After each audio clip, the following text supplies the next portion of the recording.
بسم اللہ الرحمن الرحیم۔ آج درود پاک سے محبت کرنے والوں کے لیے ایک خاص خوشخبری ہے کہ الحمدللہ رمضان المبارک میں درود پاک کا ایک خاص وظیفہ کروایا جا رہا ہے۔ ایک خاص درود پاک پڑھوایا جائے گا، اور اس درود پاک کی خاص بات یہ ہے کہ یہ درود پاک حضور علیہ الصلوۃ والسلام سے منقول ہے، حضور سے ثابت ہے، حضور سے منسوس ہے۔ اور ایک خاص بات یہ ہے کہ جو اس درود پاک کی کثرت کرتا ہے، اس درود پاک کو توجہ کے ساتھ پڑھتا ہے، حضور کی محبت میں ڈوب کر پڑھتا ہے، تو اسے قوم حضور صلی اللہ علیہ وآلہ وسلم کی قوم میں زیارت نصیب ہوتی ہے۔ گویا کہ زیارت مصطفیٰ صلی اللہ علیہ وآلہ وسلم کے لیے یہ درود پاک مجرب المجرب مانا جاتا ہے۔ اور ایک خاص بات یہ ہے کہ یہ وہ درود پاک ہے کہ جو حضور صلی اللہ علیہ وآلہ وسلم کا پسندیدہ درود پاک ہے، حضور علیہ الصلوۃ والسلام کا محبوب درود پاک ہے۔ اور دیکھیں، ویسے تو ہر وہ درود پاک کہ جو درست معنی و مفہوم پر مشتمل ہو، جو رجوع قلب کے ساتھ پڑھا جائے، جو حضور کی محبت میں ڈوب کر پڑھا جائے، تو وہ اپنے پڑھنے والوں کو حضور کی مقدس بارگاہ میں پہنچا دیتا ہے۔ اگر ہم تھوڑا سا اور آگے جائیں تو ہر وہ درود پاک کہ جو حضور صلی اللہ علیہ وآلہ وسلم سے منقول ہوتا ہے، ظاہر ہے کہ فضائل و برکات کے اعتبار سے بہت زیادہ ہوتا ہے، تو وہ اپنی کثرت کرنے والوں کو حضور کی مقدس بارگاہ میں پہنچا دیتا ہے۔ تو جب ہم رمضان المبارک میں اس خاص درود پاک کی کثرت کریں گے، اور دیکھیں رمضان المبارک میں جیسا کہ آپ کو معلوم ہے کہ بندے کی تقوی و پرہیزگاری بڑھ جاتی ہے، کیونکہ بندہ گناہوں سے بچتا ہے نا، بے حیائی کی باتوں سے، فلمیں ڈراموں گانوں بازوں سے، غیبت چغلی اور طرح طرح کے گناہوں سے جب بندہ بچتا ہے، تو گویا کہ روزے سے اس کی روحانیت بوسٹ کرتی ہے، روحانیت ترقی کرتی ہے۔ اور جب بندہ روزے میں جب ایک اس خاص درود پاک کو کہ جو حضور علیہ الصلوۃ والسلام سے منقول ہے، جب اس درود پاک کو پڑھے گا، جب گناہوں سے بھی بچے گا، جب غیبت چغلی اور تمام خرافات سے بچے گا، جب فضول گوئی سے بھی بچے گا، اور جب اپنی آنکھوں کی حفاظت کرے گا، تو اس کے ساتھ ساتھ جب درود پاک کی کثرت کرے گا، تو یہ درود پاک کی کثرت کرنا اسے حضور علیہ الصلوۃ والسلام کے مقدس بارگاہ میں بھی پہنچا دے گا، حضور کا محبوب غلام بھی بنا دے گا۔ اور پھر جب آنکھوں کی حفاظت ہوگی، جب گناہوں سے محفوظ رہیں گے، اور جب روزے کی برکات آپ کو نصیب ہوں گی اس درود پاک کی کثرت کرنے کے ساتھ ساتھ، تو پھر ہوگا کیا کہ روحانیت کی ترقی کے ساتھ ساتھ آپ کو پھر اس طرح کے مناظر دیکھنے کو خواب میں ملیں گے کہ جس کا آپ اندازہ بھی نہیں کر سکتے۔ مقدس مقام کی زیارتیں اللہ نے چاہا تو ہو سکتی ہیں، مقدس شخصیات کی زیارتیں اگر اللہ نے چاہا تو ہو سکتی ہیں، اور نبی اکرم صلی اللہ علیہ وآلہ وسلم کی زیارت تو اگر وہ کرم فرمائیں گے تو ضرور ہوگی۔ تو اب میں آپ کو درود پاک بھی بتاتا ہوں، اور یہ درود پاک حضور علیہ الصلوۃ والسلام کا پسندیدہ درود پاک کیسے ہے یہ بھی بتاتا ہوں۔ پھر آپ کو اس درود پاک کی ایک خاص تعداد بھی بتاؤں گا، اور آپ نے مکمل سننا ہے، توجہ کے ساتھ سننا ہے۔ اللہ نے چاہا تو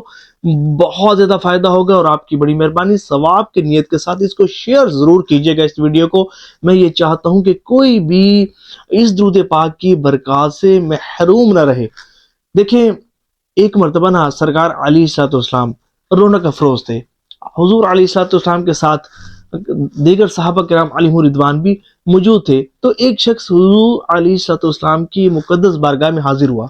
تو حضور نے اس شخص کو اپنے اور حضرت سیدنا صدیق اکبر رضی اللہ تعالی عنہ کے درمیان میں بٹھا لیا۔ تو اس سے صحابہ کرام علیہم رضوان کو تعجب ہوا کہ یہ کون سی مرتبہ ہے کہ جسے حضور نے اپنے اور صدیق اکبر رضی اللہ تعالی عنہ کے درمیان میں بٹھایا ہے۔ تو جب وہ شخص چلا گیا تو صحابہ کرام حضور کی بارگاہ میں حاضر ہوئے اور عرض کیا، یا رسول اللہ صلی اللہ علیہ وآلہ وسلم، یہ کون سی مرتبہ تھا؟ تو حضور صلی اللہ علیہ وآلہ وسلم نے ارشاد فرمایا کہ یہ وہ تھا کہ جب یہ مجھ پر درود پاک پڑھتا ہے تو ان الفاظ کے ساتھ درود پاک پڑھتا ہے: اللہم صلی علی محمد کما تحب وترضی لہ۔ جب بھی یہ درود پاک پڑھتا ہے تو ان الفاظ کے ساتھ درود پاک پڑھتا ہے، تو پتہ چلا یہ وہ درود پاک ہے جو حضور صلی اللہ علیہ وآلہ وسلم کا پسندیدہ درود پاک ہے۔ حضور علیہ الصلوۃ والسلام کا محبوب درود پاک ہے، اور اگر کسی شخص کو کسی کو بھی یہ درود پاک پڑھنا نہیں آتا تو پہلے بہتر تو ہے کہ یاد کر لیں۔ اگر نہیں یاد کر سکتے، میں ایک اور صیغہ بھی آپ کو بتاؤں گا، لیکن اس سے پہلے میں آپ کو بتانا چاہتا ہوں کہ اس کی جو خاص تعداد اور جو پڑھنے کا طریقہ ہے کہ جس سے ہماری روحانیت بھی بوسٹ کرے اور سرکار علیہ الصلوۃ والسلام کی توجہ اور قرب خاص بھی ہمیں نصیب ہو، اور خواہ میں حضور صلی اللہ علیہ وآلہ وسلم کی زیارت بھی نصیب ہو۔ تو دیکھیں، ویسے تو بہتر یہ ہے کہ آپ اس مبارک مہینے میں 1.25 مرتبہ اس درود پاک کے صیغے کو پڑھ لیں۔ کوئی مشکل بات نہیں ہے، مختصر ہے، مختصر درود پاک ہے، آسانی کے ساتھ پڑھا جا سکتا ہے۔ اچھا، کوئی ایسا ہے کہ 1.25 نہیں پڑھ سکتا تو کوشش کر کے روزانہ 1000 مرتبہ یا 1200 مرتبہ اس درود پاک کو پڑھ لے۔ اچھا، 1000 مرتبہ بھی پڑھنا مشکل ہے تو 700 مرتبہ یا 500 مرتبہ یا اور کچھ نہیں تو 313 مرتبہ اس درود پاک کو ضرور ورد کیا جائے۔ یہ 313 مرتبہ ورد کرنا کثرت میں شمار ہوگا، اور اس میں ایک خاص کام آپ نے یہ کرنا ہے کہ رات کو سونے سے پہلے بھی نا ایک تسبیح اس درود پاک کی آپ نے پڑھنی ہے۔ اچھا، پھر تہجد کے ٹائم جب آپ اٹھے، تہجد کے ٹائم آپ 2 رکعت نماز نفل کم از کم جو ہے وہ تہجد کے پڑھنے، اور اس کے بعد بھی آپ نے ہو سکے تو ایک تسبیح آپ نے تہجد کے ٹائم بھی آپ نے پڑھنی ہے۔ اور یہ اس درود پاک کو پڑھنا کیسے ہے؟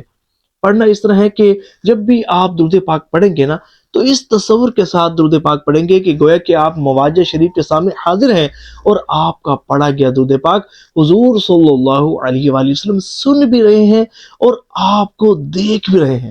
توجہ کے ساتھ، ایسے کامل توجہ کے ساتھ، اور حضور کی شان و عظمت کو ذہن میں رکھتے ہوئے حضور کی محبت میں ڈوب کر آپ نے یہ درود پاک پڑھنا ہے۔ یہ نہیں کوشش کرنی کہ بھئی جلدی جلدی میرا پڑھا جائے، بس سمجھے کہ اچھا پڑھنا ہے، صاف ستھرا پڑھنا ہے، درست مخارج کے ساتھ آپ نے پڑھنا ہے، درست تلفظ کے ساتھ پڑھنا ہے، اور پڑھنا حضور کی محبت میں ڈوب کر ہے۔ وہ برکتیں آپ کو ملیں گی کہ جس کا آپ اندازہ بھی نہیں کر سکتے۔ اب لوگ سوال کریں گے کہ کیا چلتے پھرتے پڑھ سکتے ہیں؟ جی بالکل، چلتے پھرتے بھی پڑھ سکتے ہیں، لیکن بہتر یہ ہے کہ آپ کسی نماز کے بعد آپ تعداد رکھیں کہ ہر نماز کے بعد ایک تسبیح یا 313 آپ سمجھے کہ آپ مینیج کر سکتے ہیں، یا ہر نماز کے بعد نہیں تو جس وقت آپ کو وقت ملے توجہ کے ساتھ کسی جگہ بیٹھ کر آپ جب آپ پڑھیں گے نا تو خشوع و خضوع بھی بنے گا، توجہ کے ساتھ آپ کا درود پاک پڑھا جائے گا۔ اچھا، کوئی شخص ایسا ہے کہ جو اس درود پاک کو نہیں پڑھ سکتا تو وہ صلی اللہ علیہ وآلہ وسلم بھی پڑھ سکتا ہے۔ اچھا، بعض لوگ یہاں سوال کریں گے کہ کیا چلتے پھرتے پڑھ سکتے ہیں؟ تو جی، چلتے پھرتے بھی پڑھ سکتے ہیں، لیکن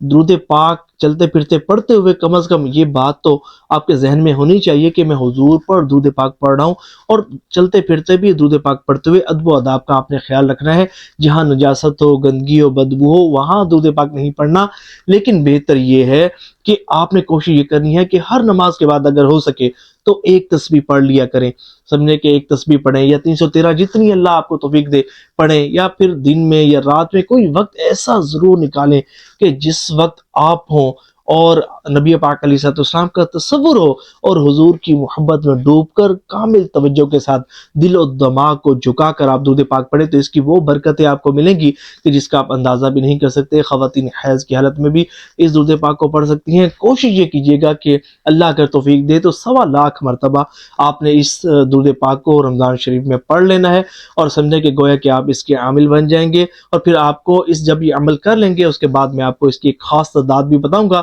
کہ جو آپ نے روزانہ ورد میں رکھنی ہے تو آپ کو بہت زیادہ فائدہ ہوگا۔ تو اب اگر بالفرض کسی نے کوئی کوسچن پوچھنا ہو تو آپ کمنٹس میں پوچھ سکتے ہیں، اور پلیز ثواب کی نیت سے اس ویڈیو کو شیئر ضرور کیجیے۔